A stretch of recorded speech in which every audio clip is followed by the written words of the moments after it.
Bonjour, voici l'énoncé d'aujourd'hui. Le but de cet exercice est de démontrer que la limite quand x tend vers plus l'infini de ln de x sur x est égale à 0, bon, ce que vous savez, une croissance comparée, en utilisant des intégrales. Voilà, en faisant tout un chemin un peu bizarre pour arriver à notre résultat. Soit g, la fonction définie sur 1 ouvert plus l'infini par g de x égale x sur ln de x. Première question demande de déterminer g', puis petit 2 de justifier que pour tout réel x supérieur ou égal à e au carré, g de x est égal à e au carré sur 2 plus l'intégrale de e au carré à x de ln de t moins 1 divisé par ln carré de t dt. Ln carré de t, c'est pareil que ln de t, le tout au carré. Montrer en petit 3 que pour tout réel t plus grand ou égal à e au carré, ln de t moins 1 est supérieur ou égal à ln de t divisé par 2. Petit 4, montrer que pour tout réel t supérieur ou égal à 1, t supérieur ou égal à ln de t. Petit 5, déduire des questions précédentes que pour tout réel x supérieur ou égal à e au carré, g de x est supérieur ou égal à e au carré sur 2 plus 1 demi de ln de x moins 2. Et petit 6, conclure. Voilà. Vous pouvez vous donner environ 50 minutes, entre 50 minutes et 1 heure de réflexion et de recherche avant de regarder la correction. Et c'est parti correction, juste avant de me lancer. Ouais, c'est pas du tout le moyen le plus simple de démontrer cette croissance comparée. Voilà, le but c'est un exo que j'ai fait il y a un petit moment déjà, qui doit traîner sur le site internet. J'en ai un autre aussi du même acabit, avec une autre croissance comparée. L'idée, c'est un peu au lieu d'aller d'un point A à un point B, de bifurquer comme ça partout pour essayer de choper un maximum de notions du programme, voilà, d'analyse entre guillemets en terminale. C'est parti. Alors, petit 1, déterminer G'. Bon. Qu'est-ce que je peux dire de G'? G est dérivable sur 1 ouvert plus l'infini. Ouais, exo de la flemme, j'avais déjà sous la main. Je suis aussi en train de tester la caméra de mon nouveau téléphone, parce que il y en a un qui a subi quelques déboires et qui m'avait l'air solide, qui a tenu malgré un choc assez impressionnant, mais à retardement, la caméra a commencé à lâcher quelques petits artefacts rigolos. G est dérivable sur 1 ouvert plus l'infini par quotient, dont le dénominateur ne s'annule pas. Oui, parce que ln de x ne s'annule pas. Dénominateur, je peux écrire. Ln de x ne s'annule pas entre 1 ouvert et plus l'infini, sur 1 ouvert plus l'infini. Ln de x s'annule uniquement en 1. Donc, par quotient, dont le dénominateur ne s'annule pas de telle fonction, c'est-à-dire de fonction dérivable sur 1 ouvert plus l'infini. Ok, je me permets cette petite abréviation que vous ne vous permettez pas. Pour tout x appartenant à 1 ouvert plus l'infini, qui est g' de x? G' de x, c'est tout simplement donc, du u sur v, u'v moins uv' sur v carré, donc dérivé, donc je dérive x, ça me donne 1 fois ln de x, moins x fois ln' de x, donc 1 sur x, divisé par ln carré de x. Ce qui nous fait donc g' de x égale à ln de x moins 1 divisé par ln carré de x. Ok, bon, voilà g' de x. Vous vouliez pour votre question 1, tout va bien. Petit 2, justifier que pour tout réel x supérieur ou égal à e au carré, g de x est égal à e au carré sur 2 plus cette intégrale bizarre. Bon, intégrale bizarre, mais en fait, je te reconnais, toi. Toi, tu es g' de t, en fait. Il faudrait que g de x soit égal à ça, plus l'intégrale de e au carré à x de g' de t dt. Ouais, sauf que, mais attendez. L'intégrale de g' de t entre e carré et x, ça m'a l'air très dur. Pour tout x supérieur ou égal à e au carré, intégrale de e au carré à x de ln de t moins 1 sur ln carré de t dt, et bien ça c'est égal à l'intégrale de e au carré à x de g' de t dt. Bon. Ce qui est égal à, si je voulais la calculer, mais en fait il s'agit de la calculer indirectement, puisque il s'agit de montrer que cette intégrale c'est égal à ça moins ça, bon, finalement. Ouais, je sais la calculer, c'est une primitive de g', c'est tout simplement g. Donc c'est crochet g de t entre e au carré et x, et c'est donc g de x moins g de e au carré. Bon, ça tombe bien. G de x, c'est x sur ln de x. G de e au carré, c'est tout simplement e au carré sur ln de e au carré. C'est-à-dire e au carré sur ln de e au carré, qui est ln de exponentielle de 2, qui est 2. Ok, bon, c'est parfait. D'où eh bien, puisque ça moins ça égale cette intégrale, g de x est égal à e au carré sur 2 plus l'intégrale.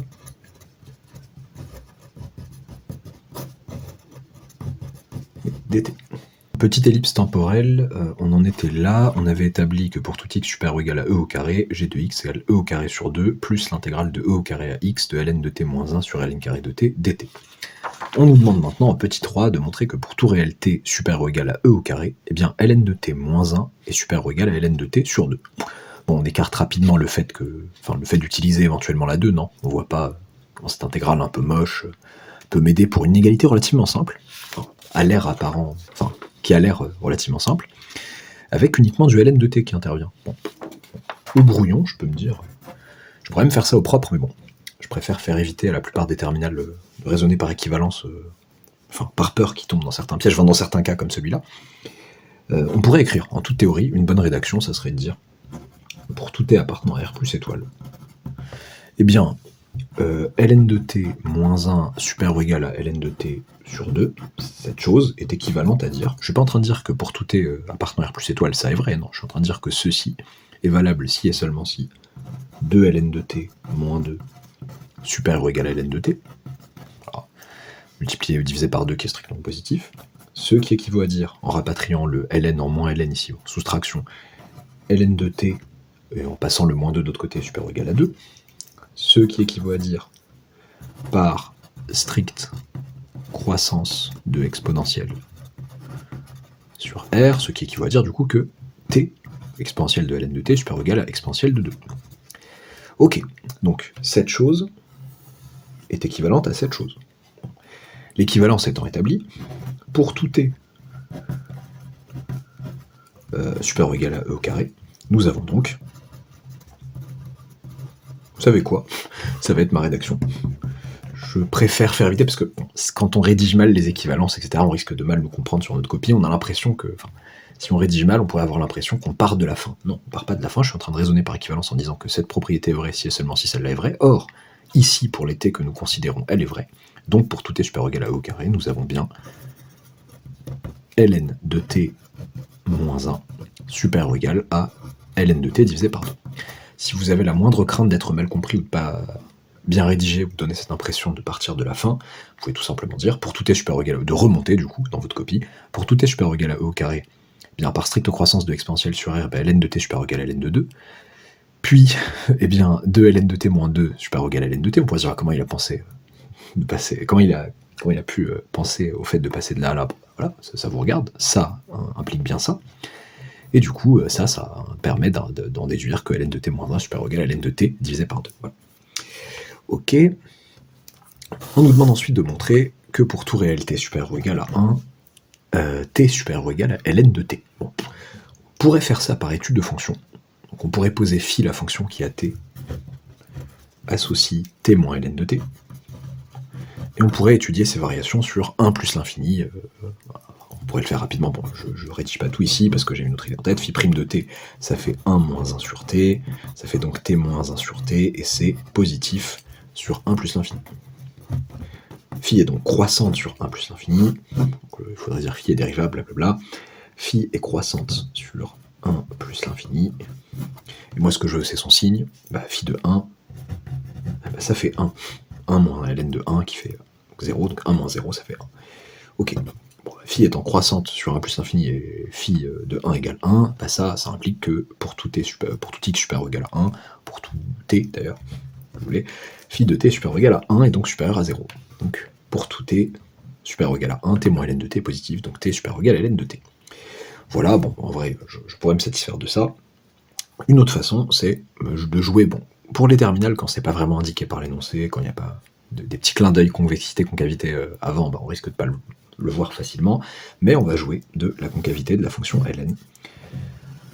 La fonction ln est concave, je peux le réécrire à mon lecteur en disant, bon, normalement c'est du cours, mais je peux le dire en disant qu'elle est 2 fois dérivable, que ln' c'est moins 1, ln' de t pour tout t strictement positif c'est 1 sur t, ln seconde de t, donc ln' de t c'est moins 1 sur t au carré, c'est négatif. La fonction ln est donc bien concave sur R plus étoile. Et si je m'intéresse donc à donc là on prend le point d'abscisse 1, si je m'intéresse à la tangente à la courbe de ln au point d'abscisse 1, ln est toujours en dessous de cette tangente, bon, j'ai très mal dessiné mon truc, hein. La t tangente à la courbe de ln au point, donc j'aurais pu dire en 1 tout simplement, au point d'abscisse 1, eh bien t a pour équation y égale ln', n'oubliez pas le y égale dans votre équation de tangente, ln' de 1, x moins 1 plus ln de 1. Autrement dit, t a pour équation y égale, donc la dérivée de ln c'est de ln de x, donc de ln c'est la fonction inverse, sur r plus étoile, donc ça va faire du 1 sur 1, donc ça va faire 1, y égale x moins 1 plus ln de 1, donc plus 0. Ok, et donc comme la courbe de la fonction tangente est toujours, enfin n'importe quoi, comme la courbe de la fonction ln est toujours en dessous de cette tangente-là sur r plus étoile, pour tout x appartenant à r plus étoile, ln concave, sur r plus étoile, donc pour tout x appartenant à r plus étoile, eh bien x moins 1 est plus grand ou égal à ln de x.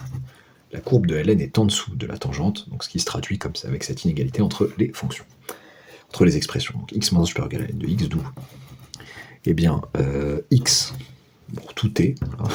Pour tout x pour tout t c'est valable aussi, hein, c'est pas une erreur. Bon, je préfère juste préparer à ce que veut l'énoncé. Tac, d'où eh bien, t supérieur ou égal à ln de t plus 1, ce qui est encore mieux que ce qui est demandé, qui lui-même est strictement supérieur à ln de t. Donc t est strictement supérieur à ln de t, et en particulier supérieur ou égal. La supériorité stricte implique la supériorité large.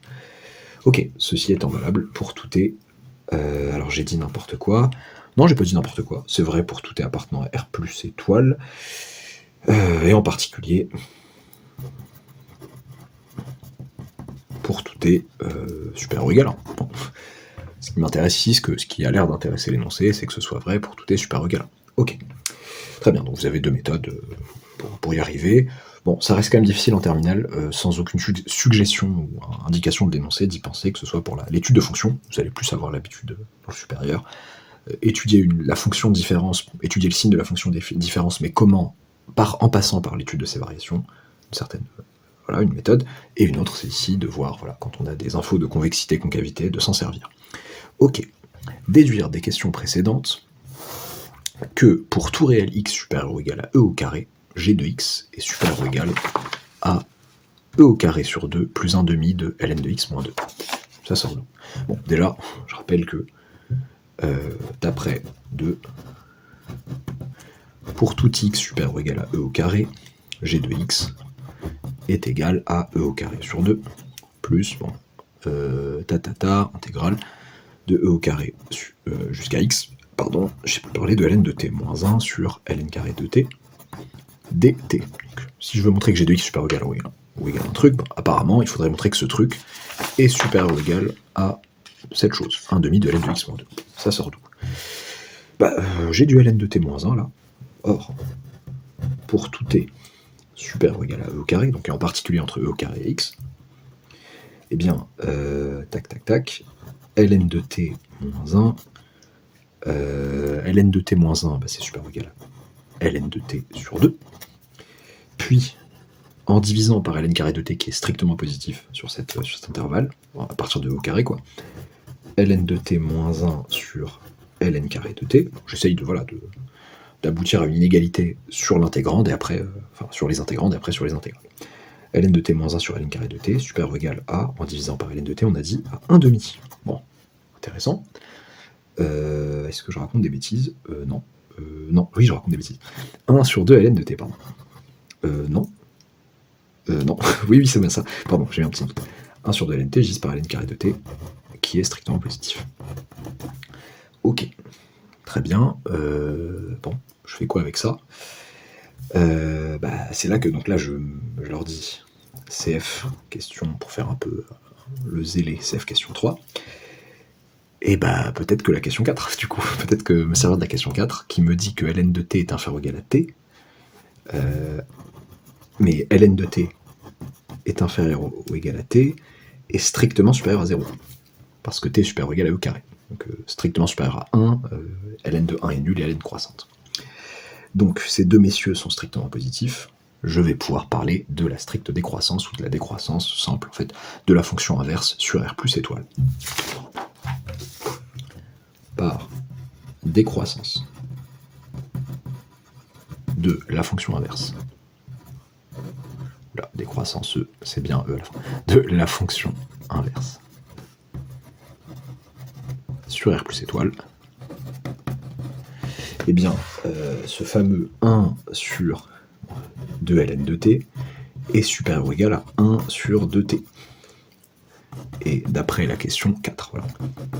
Oui, 1 sur ln de t, donc ln de t est inférieur à t, tous les deux sont strictement positifs, donc 1 sur ln de t supérieur à 1 sur t, donc je me suis par un demi et j'ai ça. D'où, au final, par transitivité de mes relations de comparaison, là, je vais avoir que ln de t moins 1 sur ln carré de t, donc l'intégrande ici, l'intégrande qui est là, est supérieure ou égale à 1 sur 2t. D'où intégrale, donc là j'ai oublié d'introduire x, pour tout x, c'était pour tout x supérieur ou égal à e au carré, intégrale de e au carré à x, l'intégrande d'abord. Ouais, je vais un peu vite. D'où, pour tout t supérieur ou égal à e au carré, j'ai un petit truc à dire. ln de t moins 1 sur ln carré de t va être supérieur ou égal à 1 sur 2t. Qu'est-ce qu'on a tous envie de faire? Passer à l'intégrale de e au carré à x. C'est là que l'énoncé est sympa. D'où, pour tout x supérieur ou égal à e au carré, l'intégrale de e au carré à x de ln de t moins 1 sur ln carré de t dt va être supérieur ou égal à l'intégrale de e au carré à x de 1 sur 2t dt. Je fais un peu de zèle en disant croissance de l'intégrale, je me permets cette petite abréviation que vous ne vous permettez pas le jour J, borne dans le bon sens. Et oui, c'est pour ça que je vous ai pris e au carré inférieur ou égal à x. L'égalité ici, en fait, pas forcément valable uniquement pour x supérieur ou égal à e au carré, j'aurais pu démarrer, bon, je voulais éviter l'annulation, parce que vous êtes en terminale, on peut pas trop discuter avec des intégrales où au bout ou au bord c'est pas bien défini, un truc comme ça, mais d'ailleurs l'égalité qui était là, j'aurais pu prendre x strictement supérieur à 1, ça restait valable, même si x est inférieur à e au carré, l'intégrale, enfin le calcul me donne bien ça, sauf que là on nous a mis dans un cadre sympa où j'intégrais les bornes de mon intégrale étaient dans le bon sens, et où la croissance de l'intégrale n'était pas un piège. Attention au piège en général. Là, lui est inférieur à lui, donc je peux me permettre de passer de cette ligne à cette ligne tranquillement. Ok, c'est-à-dire que ma fameuse intégrale est supérieure ou égale à un truc que je sais calculer. Oui, 1 sur 2t, je sais primitiver. J'espère que vous savez primitiver. Révisez vos primitifs sinon. Donc j'ai failli faire une erreur en live. Donc ça fait du ln de t sur 2. Donc 1 demi constante multiplicative, 1 sur t, une primitive de 1 sur t, t est strictement positif ici. Eh bien ça va me donner du ln de t, pris entre e au carré et x. Ok, bon. Et ça me fait quoi? Ça me fait ln de x sur 2, moins ln de e au carré, ln de e au carré ça fait 2. ln de x moins 2, le tout sur 2. Ça se profile plutôt bien. Enfin, oui, je rappelle que g de x n'était autre que cette quantité, cette intégrale plus e au carré sur 2. Donc g de x, donc toujours pour tout x supérieur ou égal à e au carré, g de x est supérieur ou égal à e au carré sur 2 plus 1 demi de ln de x moins 2. Voilà. Ok, pour tout x supérieur ou égal à e au carré. Conclure. Petit 6. Conclure quoi? Le but était annoncé au départ. Le but de cet exercice est de démontrer limite quand x tend vers plus l'infini de ln de x sur x égale 0 en utilisant des intégrales, bon d'accord. Et on a introduit la fonction g, donc tout ça, ça concerne g, la fonction qui a x associée x sur ln de x. En fait, l'inverse de ce dont la limite m'intéresse, de cette quantité dont la limite m'intéresse. Mais g de x supérieur ou égal à ça. Bon. Limite quand x tend vers plus l'infini de tout ce beau monde, par somme, soustraction, produit, ce que vous voulez, opération simple, et ben ça c'est plus l'infini. ln de x tend vers plus l'infini quand x tend vers plus l'infini moins 2, plus l'infini, fois 1 demi, plus l'infini, strictement positif, hein, attention à ça, plus un réel, plus l'infini. Par somme et produit de limites, bon, par opération sur les limites. Ok, donc, par théorème de comparaison, attention à ne pas me parler des gendarmes ici, limite quand x tend vers plus l'infini de g de x est égal à plus l'infini. Ok, c'est plutôt rassurant, puisque moi c'est l'inverse qui m'intéresse. Or, pour tout x supérieur à, on va voir, ln de x sur x est égal à 1 sur g de x. G de x, je rappelle que c'est x sur ln de x. Je veux juste que personne s'annule, moi je vais supérieur, strictement supérieur à 1, supérieur égal à e au carré d'ailleurs. Tant qu'à faire. Limite quand x tend vers plus l'infini de ln de x sur x, par opération sur limite, par quotient, j'ai du 1 sur plus l'infini, vers 0. Par quotient.